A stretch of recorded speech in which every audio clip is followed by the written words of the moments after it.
عليكم ورحمة الله وبركاته. الفاجي الاستثمار الداجيني معلومة مهمة جدا هنتكلم فيها على السريع. ليه لازم تشتري خلايا من مصدر ثقة او حد تكون انت واثق فيه؟ لان لازم بعد ما بنركب الجنب بتاع الخلية في الحوض لازم نملي سيليكون من جوه مش من بره بس. في ناس بتحط سيليكون من بره بس، احنا بنحط سيليكون بره وجوه اهو. الوضع بالطريقة دي اهو. بنحاول بقدر الامكان نقفل المسام اهو بالطريقه دي اهو. طبعا انا هكمل بس اختصارا لوقت الفيديو. كذلك الامر الناحيه الثانيه اهو، الجنب ده اهو لازم برضو ايه، بفضل املي كده اهو لحد ما ايه بقدر الامكان اقفل الجنب بالسيليكون. وكمان من بره برضو نفس الكلام اهو بالطريقه دي اهو. كمان حتى الصرف هنا كمان ايه، احنا مالينه كله سيليكون حوالين دايره اهو. حتى المسمار ده بياخد سيليكون.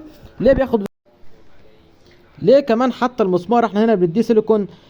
طبعا المسمار ده لما بينزل وهو بينزل يخرم في الصاج حوالين الراس بتاعت المسمار ممكن تجيب ميه، فاحنا هنا بنأمن نفسنا من كل النواحي. حتى المسمار هنا واخدين بالكم احنا هنا متعمدين نحط سيليكون. المسامير كلها هنا اهو، المسامير كلها اللي في الجنب اهو، ادي مسمار ادي التاني اهو، في خليه تاني كمان في الخليه دي. دول الثلاث خلايا احنا شغالين فيهم اهو، بنسلمهم لاحد عملائنا تمام داخل العرض تمام. سمك 10 وكمان شغالين في خلايا تاني اهو سمك 15 سم. ادي حته وفي حته تاني اهو اتقطعت وحالا ايه ان شاء الله تتجمع. شايفين تخانه الصاج احنا شغالين بيه؟ شايفين تخانه الصاج؟ بسم الله ما شاء الله اهو. بص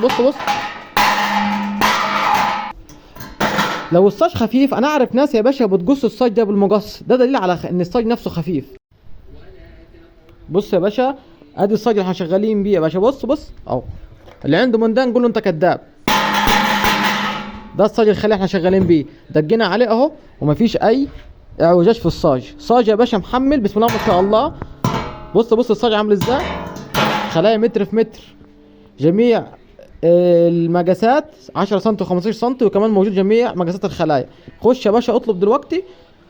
رقمنا 01062095088. مؤسسة الفجر احنا بنصنع الخلايا مش بنشتريها، فاحنا يا باشا بنضمن لك جودة في التكفيل زي كده السيليكون، ونضمن لك يا باشا جودة تكفيل ممتازة الحمد لله. الفجر الاستثمار الداجيني.